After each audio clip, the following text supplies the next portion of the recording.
અને મકાન વિભાગની કચેરીએ વારંવાર રજૂઆતો કરીએ છીએ છેલ્લા 2 થી 3 મહિનાથી।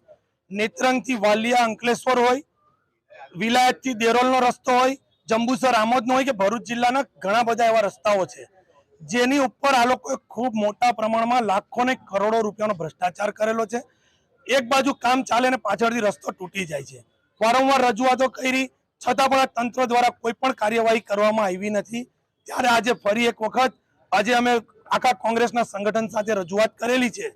જો અધિકારી અમને 7 દિવસની એક સમિતિ બનાવવાની છે, એ સમિતિ બનાવીને એનો અહેવાલ આપશે।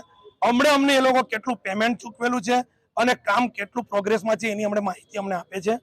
આજે આ મીડિયાના માધ્યમથી હું કહેવા માંગુ છું કાર્યપાલક ઇજનેરને કે તમે લોકો આ રસ્તાઓની ઉપર ડેપ્યુટી એન્જિનિયર હોય, કાર્યપાલક ઇજનેર હોય કે ચીફ એન્જિનિયર હોય, કેટલી વિઝિટો કરેલી છે। 57 કરોડ રૂપિયાનો આ રોડ તમે લોકોએ આની અંદર કેટલા ટકાવારી લીધી છે કોન્ટ્રાક્ટર પાસેથી? ખૂબ મોટા પ્રમાણમાં ભ્રષ્ટાચાર થયો છે। આની જો તપાસ થાય તો મનરેગા કરતા મોટું કૌભાંડ આ માર્ગ અને મકાન વિભાગની કચેરી કરી રહી છે। આજે હું કહેવા માંગુ છું દિન 7માં આ અધિકારીઓ પર કાર્યવાહી કોન્ટ્રાક્ટર પર નહીં થાય તો આવનારા દિવસોમાં આના કરતા વધારે ઉગ્ર રજૂઆત નહીં, આ રોડ રસ્તાથી લઈને આ કચેરીને અમે તાળું મારવાની તૈયારીથી જ આવવાના છે। એ આજે હું કહેવા માંગુ છું।